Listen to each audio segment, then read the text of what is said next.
کہ حکومتیں کفر کے ساتھ رہ سکتی ہیں، ظلم کے ساتھ نہیں رہ سکتی، اور ظلم کا مطلب یہی ہے کہ اس نظام میں عدل نہیں ہے، اور عدل کو نافذ کرنے کے لیے عدالتیں ہوتی ہیں، لاز ہوتے ہیں، قوانین ہوتی ہے، جج ہوتے ہیں، عدل کا نظام ہوتا ہے. ٹھیک، تو پھر پاکستان کے جوڈیشل سسٹم کو آپ کیسے دیکھتے ہیں؟ جو پہلا ایٹریبیوٹ ہے پاکستان کا جوڈیشل سسٹم، تو 1860 میں انگریزوں نے اس وقت بنایا تھا جب ہندوستان پر انہوں نے قبضہ کیا تھا، اور اس جوڈیشل سسٹم کا مقصد یہ تھا کہ غلام قوم کو غلام رکھنا ہے. یہ انگریزوں کا بنایا ہوا نظام ہے. پاکستان میں جو آج لا چل رہا ہے وہ اینگلو سیکسن لا کہلاتا ہے. وہی magistrate courts, session courts, high court, supreme court, اور یہ سارے، اگر آپ لاہور ہائی کورٹ میں جائیے تو کسی بھی کمرہ عدالت میں چلے جائیں جہاں ہائی کورٹ کا جج بیٹھتا ہے، دیواروں پہ 1860 سے مرے ہوئے گلے سڑے انگریزوں کی تصویریں لگی ہوں گی، اور ابھی تک انہوں نے وہ منکی ٹائپ وگس پہنی ہوئی ہوں گی کہ جو ساری وہ دیواروں پہ آپ کو نظر آئیں گی. بالکل وہی نظام، اس کے جو اسٹرکچر ہے، جو عمارتیں ہیں، وہ بھی 1860 کی ہیں. اندر جو لوگ بیٹھے ہوئے ہیں وہ بھی اتنے ہی وہ سیدھا گلے سڑے ہیں کہ لگتا ہے 1860 سے بیٹھے ہوئے ہیں. وہی فائلیں، وہی کاغذ، وہی نظام، وہی ریکارڈ روم، وہی سارا پروسیجر، وہی محرر، وہی آپ کے جو نوٹری پبلک والے جو باہر بیٹھے ہوئے ہیں، وہی گندگی، وہی غلاظت. ایک گلا سڑا نظام جو انگریز چھوڑ گئے تھے، اس کی لاش بھی گل گئی ہے. یہ ہڈیاں بوسیدہ ہڈیاں گھسیٹتے ہوئے جا رہے ہیں. یہ ہے پاکستان کا جوڈیشل سسٹم. جو المیہ ہمارے ساتھ ہوا کہ انگریز سے آزادی حاصل کرنے کے بعد ہم نے کچھ بھی تبدیل نہیں کیا. اردو میں کہا جاتا ہے کہ یہاں پر سکہ کس کا چلتا ہے، قانون کس کا چلتا ہے، حکمرانی اس کی ہوتی ہے. پاکستان میں حکمرانی تو انگریز کی ہے، قانون سکہ تو انگریز کا چلتا ہے. پاکستان کے کانسٹیٹیوشن میں جو کچھ لکھا ہوا ہے اس پر عمل تو ہم نہیں کرتے. پہلی لائن لکھی ہوئی ہے کہ قرآن اور سنت is going to be the supreme law. یہ ہمارے کانسٹیٹیوشن میں لکھا ہوا ہے. ٹھیک، لیکن ہمارا جوڈیشل سسٹم براہ راست تصادم میں ہے قرآن و سنت سے. کیوں؟ کیونکہ پہلی بات، لا اینگلو سیکسن ہے، شریعت کے مطابق، قرآن و سنت کے مطابق، اسلامک ٹریڈیشن کے مطابق آپ فیصلے نہیں کرتے. دوسری بات، لا کے علاوہ جو پروسیجرز ہیں، ایک اچھے نظام عدل، چاہے وہ کفر کا ہو یا اسلام کا، اس کے کچھ ایٹریبیوٹس ہیں. پہلا ایٹریبیوٹ اس کا یہ ہے کہ وہاں پر عدل مفت میں ملتا ہو، فری. That is important. یہ نہ ہو کہ غریب آدمی لاکھوں روپے خرچ کرنے پڑے اس کو انصاف لینے کے لیے، اور امیر آدمی پیسے دے کے انصاف خریدتا ہو. انصاف کا مفت میں ملنا لازم اور واجب ہے کسی اچھے جوڈیشل سسٹم کے لیے. جب مفت میں آپ انصاف کی فراہمی کرتے ہیں تو پھر امیر اور غریب برابر ہو جاتے ہیں. ٹھیک ٹھیک. پاک مسلمانوں کی تاریخ میں ایسے بھی واقع آئے ہیں کہ جب ایک اونٹ والے نے خلیفہ وقت پر کیس کر دیا اور کیس جیت بھی گیا. کیوں؟ اس لیے کہ کوئی پیسہ نہیں خرچ ہوتا تھا. خلیفہ وقت نے زیادتی کی، اونٹ والے سے کام لیا، پیسے نہیں دیے. خلیفہ وقت کے خلاف اونٹ والا قاضی کی عدالت میں چلا گیا، قاضی نے خلیفہ کو بلا لیا، پیسے دلوائے. یہ ہوتی ہے پہلے ایٹریبیوٹ، مفت. Number two it should be immediate. یہ نہ ہو کہ ایک ایک مقدمہ 20 سال چلے، 30 سال چلے، کیونکہ justice delayed is justice denied. اگر آپ انصاف وقت پہ نہیں دیتے تو آپ ظلم کر رہے ہیں. ہمارے ہاں ایک طلاق کا مقدمہ بھی، عورت کے اندر میاں بیوی میں طلاق کا جھگڑا 20 سال چل پڑتا تھا پہلے، اب کچھ قانون سازی کر کے انہوں نے کچھ جلدی کیا. کرائے کا مکان کا فیصلہ 30 40 سال چلتا ہے. کسی کی زمین پر کوئی قبضہ کر لے، دادا کیس کرتا ہے، پوتے کے نصیب میں نہیں ہوتی وہ زمین، 30 40 سال ہی چلتے. تیسرا ایٹریبیوٹ ایک جوڈیشل سسٹم کا ہے کہ وہ دروازے کے ساتھ ہو. یہ نہ ہو کہ کوئٹہ کا ایک شخص انصاف لینے کے لیے اسلام آباد آئے، سپریم کورٹ میں آ کے اس کو انصاف ملے. یہ نہ ہو کہ سوات دیر اور مالاکنڈ سے ایک شخص چلے اور اس کو جا کے لاہور ہائی کورٹ میں اس کے خلاف پرچہ ہو گیا تو اس بیچارے کو لاہور جا کے اپنے مقدمات نپٹانے پڑے. یہ گھر کے دروازے پہ اس کے ساتھ انصاف ہونا چاہیے. اور چوتھی چیز یہ کہ وہ انصاف ہوتا ہوا نظر بھی آئے.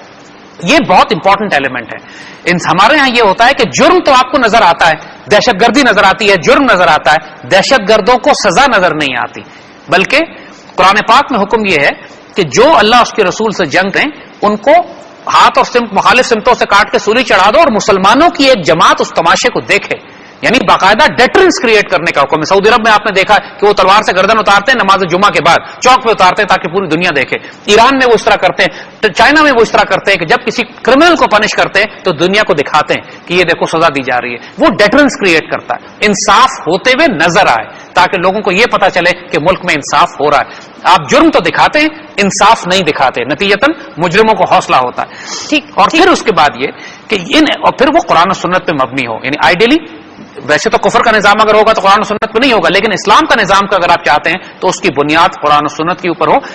اس میں قرآن و سنت کے جوڈیشل سسٹم کی سب سے بڑی اسٹرینتھ یہ ہے کہ یہ سارے وہ ایٹریبیوٹس پورے کرتا ہے کہ جو ایک اچھے جوڈیشل سسٹم کے ہیں. اور اس میں وکیل نہیں ہوتا. یہ ایک امپورٹنٹ پوائنٹ سمجھنے کی بات ہے. برنارڈ لوئس ایک اورینٹلسٹ ہے, ایک مستشرق ہے جو مشرق پہ کام کرتا ہے, مشرق کی ویلیوز پہ کام کرتا ہے, آج کل کی دنیا میں زندہ ہے, بڑی کتابیں اس نے عالم اسلام پر لکھی ہیں, مغرب کے نظام پر لکھی ہیں.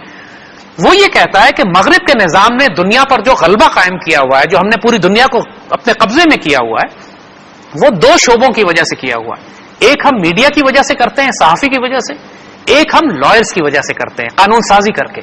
یہ ساری جو آپ چاہے وہ یو این کے لاز بنے ہوئے ہوں, چاہے انٹرنیشنل مانیٹری یونین کے لاز ہوں, چاہے IMF کے لاز ہوں, ورلڈ بینک کے لاز ہوں, بناتا تو کوئی لائر ہے نا, کوئی وکیل بناتا ہے. چاہے کانسٹیٹیوشن بنانے ہوں, چاہے یہ قانون سازی کرنی ہو, چاہے بلاسفمی لا ہو یا حدود لا ہو, جو بھی لاز ہیں یہ لکھے تو کسی وکیل نے ہیں.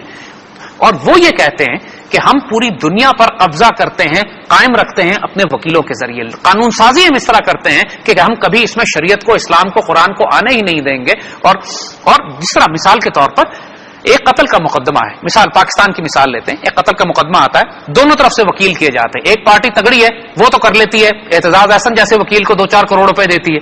ایک کچھ پتہ نہیں جج کو خرید لیا جاتا ہو, وہ جج کو بھی خرید لیتی ہے, کوئی پارٹی جج بھی خرید لیتی ہے, لائر نہ کریں جج کریں. ایک بیچاری غریب ہاری مزدور کسان ہے جس کے بچے کو قتل کیا ہے وڈیرے نواب فیوڈل نے, وہ بیچارہ 2000 روپے کا وکیل بھی نہیں کر سکتا.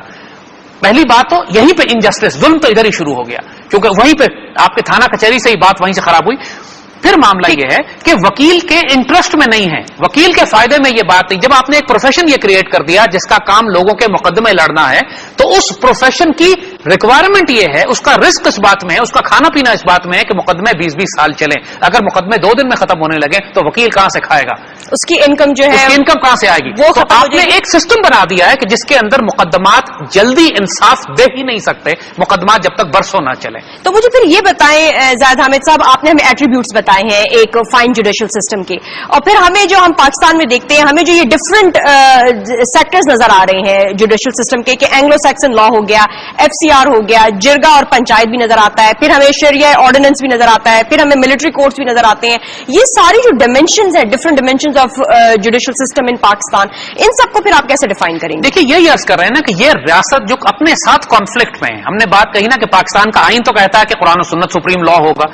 اگر آپ قرآن و سنت جس طرح قرآن و سنت چاہتا ہے ویسے نافذ کر دیں تو پھر آپ کو کسی اور عدالت, کسی اور لا کی ضرورت ہی نہیں ہے.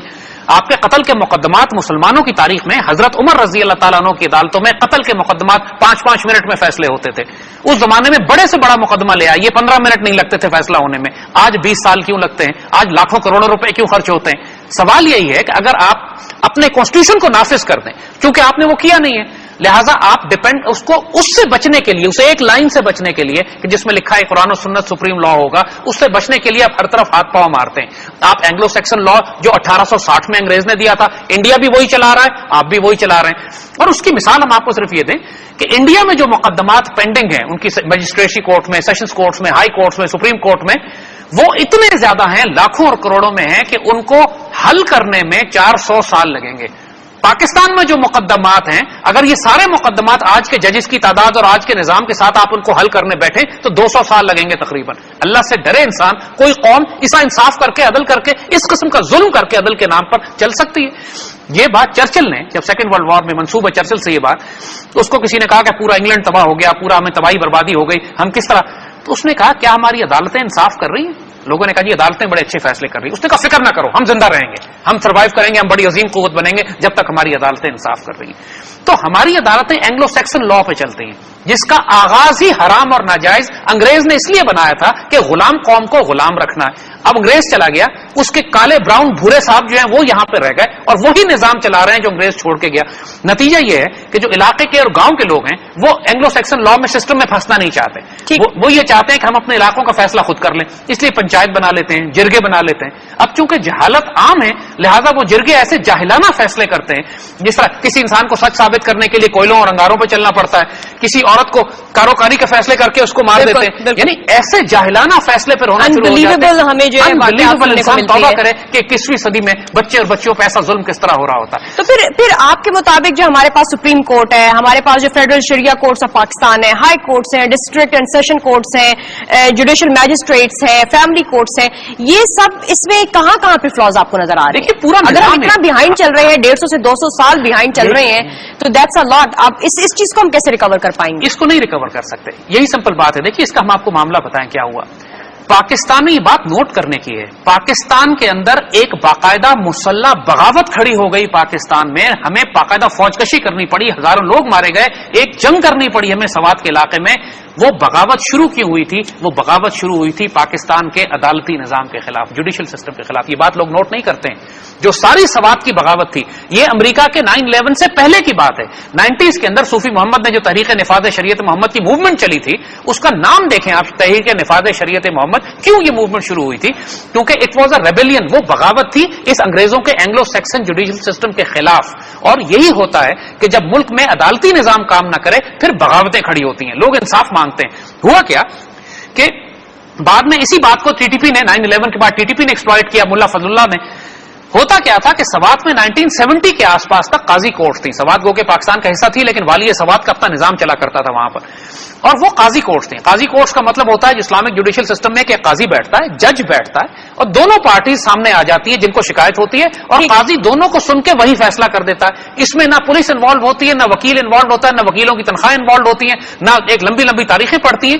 قاضی سنتا ہے، جج سب سے سمجھدار آدمی ہوتا ہے، جج فیصلہ کرتا ہے، خود سوچتا ہے. یہ ڈیپینڈ نہیں کرتا کہ مجھے کون سا وکیل جھوٹ بول کے دھوکہ دے گا، ٹیکنیکل ایشوز ریز کر دے گا، کہاں ایف آئی آر صحیح کٹی ہے غلط کٹی ہے. دونوں پارٹی سامنے بات سنا، اس کی زمین، اس کا معاملہ. اور ہمارے دیہاتوں میں 90% معاملات کوئی کارپوریٹ ایشوز تو نہیں ہوتے، معاملات یہی ہوتے ہیں کسی کی زمین جائیداد، فیملی تنازع، پیسوں کے معاملے کا لین دین. یہ تو ایسے معاملات ہیں جو 5-5 منٹ میں ریزالو ہو جائیں. ٹی ٹی پی نے یہی کیا. سوات میں وہ گئے، لوگوں سے کہا جی انصاف لینے کے لیے آپ ہمارے پاس آئے. ہم اپنی ٹی ٹی پی نے اپنی عدالتیں لگانی شروع کر دی. لوگوں کے جن کے مقدمات 20-20 سال سے سیشن کورٹس میں پھنسے ہوئے تھے، ہائی کورٹ سے پھنسے ہوئے تھے، وہ اپنا مقدمہ لے کے ٹی ٹی پی کے پاس آئے. ٹی ٹی پی نے اس آدمی کو بلایا جس نے اس کی زمین پہ قبضہ کیا تھا، کہا زمین خالی کرو ورنہ جان سے مار دیں گے. اس نے اگلے دن زمین واپس کر دی. ایک دن میں فیصلہ کر دیا جو سیشن کورٹس آپ کی 20 سال میں نہیں کر رہی تھی. لوگوں نے ٹی ٹی پی کو سپورٹ کرنا شروع کر دیا. وہ بعد میں جب ٹی ٹی پی کا اصل چہرہ نظر آیا، لوگوں کو بیٹیاں اٹھانے لگے اور مال لوٹنے لگے اور گنڈے نکلے، تب جا کے لوگوں نے فوج سے کہا کہ ہماری جان چھڑائیں، ہم تو دونوں جگہ پھنس گئے، نہ ادھر کے رائے نہ ادھر کے رائے. بات یہ ہے مگر سمجھنے والی کہ سوات میں اس کے بعد آج بھی شریعت آرڈیننس نافذ کیا گیا. شریعت آرڈیننس کا مطلب یہ نہیں ہے کہ وہاں شریعت نافذ ہو گئی ہے، مطلب یہ کہ وہاں کچھ پابندیاں لگائی گئی ہیں کہ جو باقی پاکستان کے جوڈیشل سسٹم میں نہیں ہے. مثلا وہاں پابند کر دیا گیا کہ قتل کا کیس جو ہے، کرمنل کیس 3-4 مہینے میں آپ طے کریں گے، سول کیس 4-5 مہینے میں فیصلہ کر دیں گے. تو مذہقہ خیز بات یہ ہے کہ جب چونکہ 2-3 مہینے میں مقدموں کے وہاں فیصلے ہونے لگے تو سوات کے سارے وکیل پشاور آ گئے، کیونکہ وہاں بے روزگار ہو گئے، وہ جابلیس ہو گئے، وہ پشاور آ گئے سارے، کیونکہ جہاں پہ اس انگریزوں کا باقی نظام کا وہ سیدھا گلا سڑا سسٹم ہے کہ یہ 20 سال مقدمے گھسیٹ سکتے ہیں، 2 مہینے میں مقدمے ختم ہو گئے تو پھر وکیل کیا کرے گا. ٹھیک، تو ہم یہاں پر ایک بریک لیں گے. بریک سے واپس آنے کے بعد ہم معلوم کرنا چاہیں گے کہ کیا ہماری عدلیہ جو ہے وہ آزاد ہے، کیا وہ نیوٹرل ہے، نیوٹرل گراؤنڈز پر وہ جو ہے پروسیڈ کرتی ہے. یہ ایک بہت بڑا فیکٹر نظر آتا ہے جو ہم معلوم کرنا چاہیں گے. ناظرین stay with us, we'll be right back after a short break.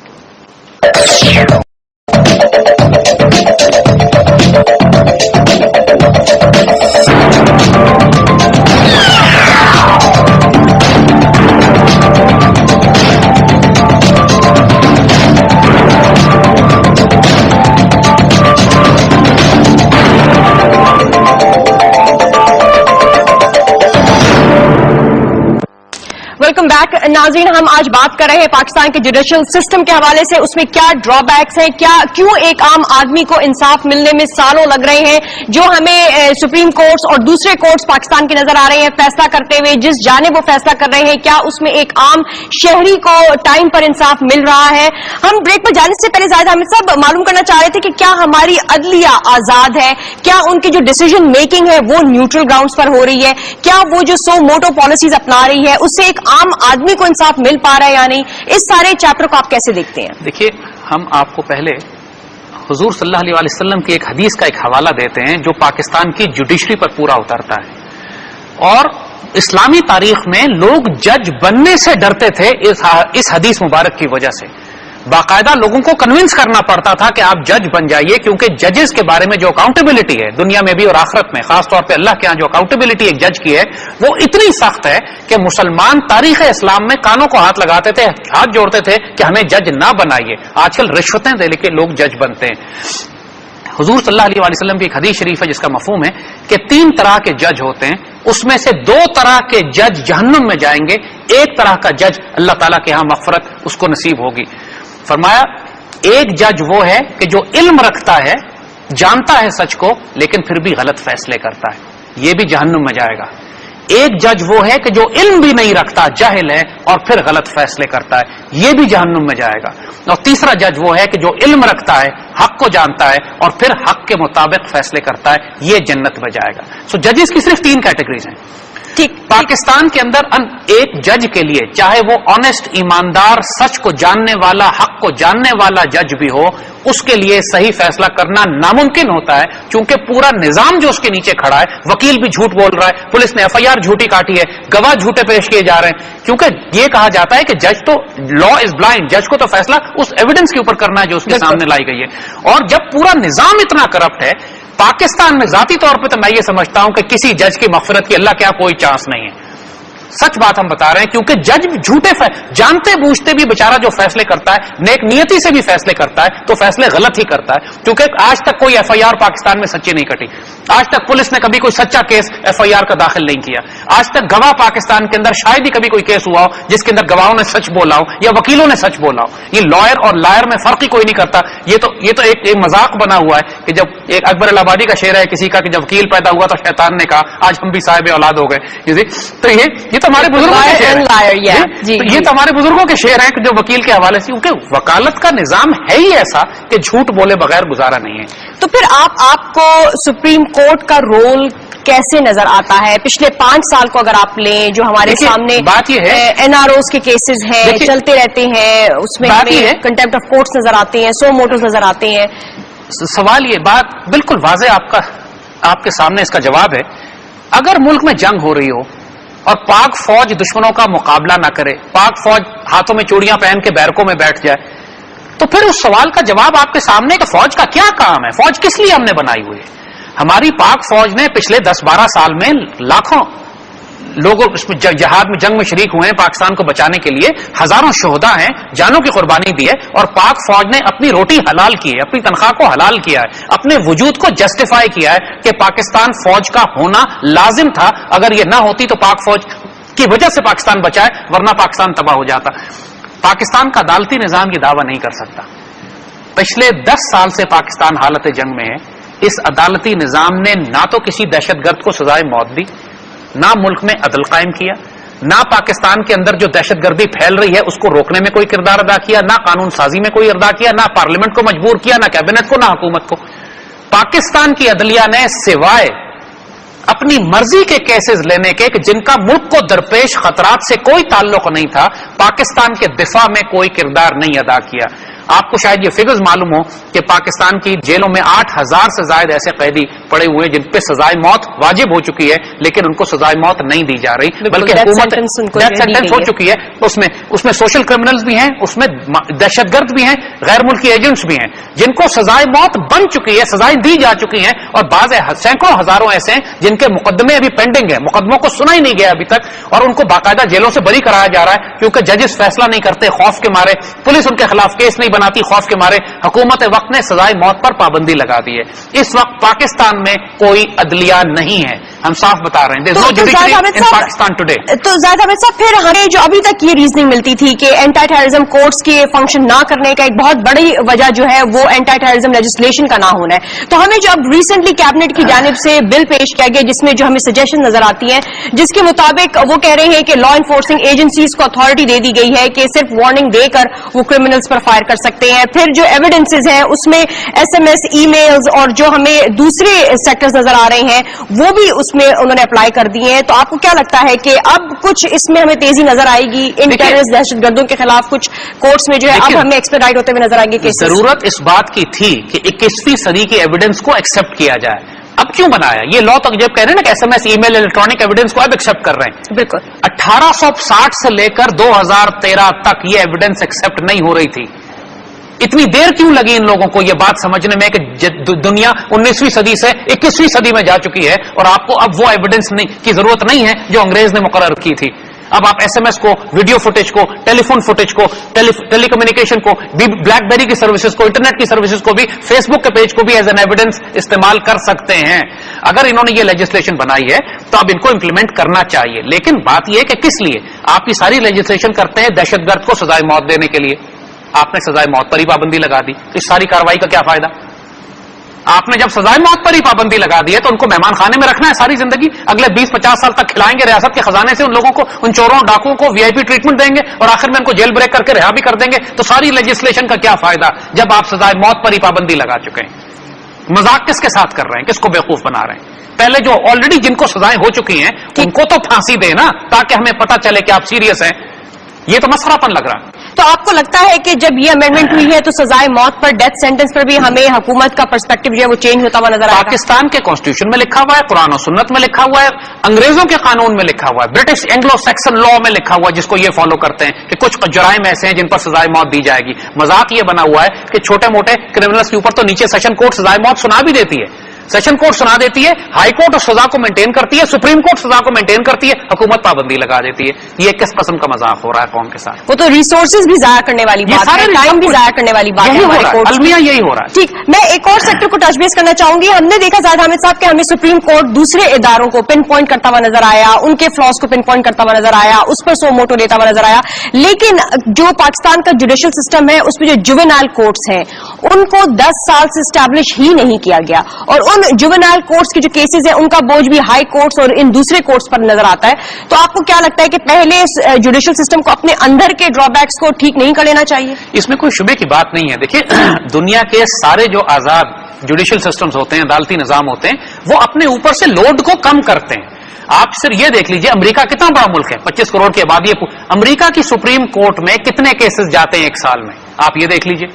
اور یہ دیکھ لیجئے کہ پاکستان کی سپریم کورٹ میں کتنے کیسز جاتے ہیں. یعنی جتنے 10 سال میں امریکہ کی سپریم کورٹ میں کیسز جاتے ہیں, پاکستان کی سپریم کورٹ وہ کیسز 6 مہینے میں لیتی ہے, یہ ایک سال میں اس کے اندر فائل کیے جاتے ہیں.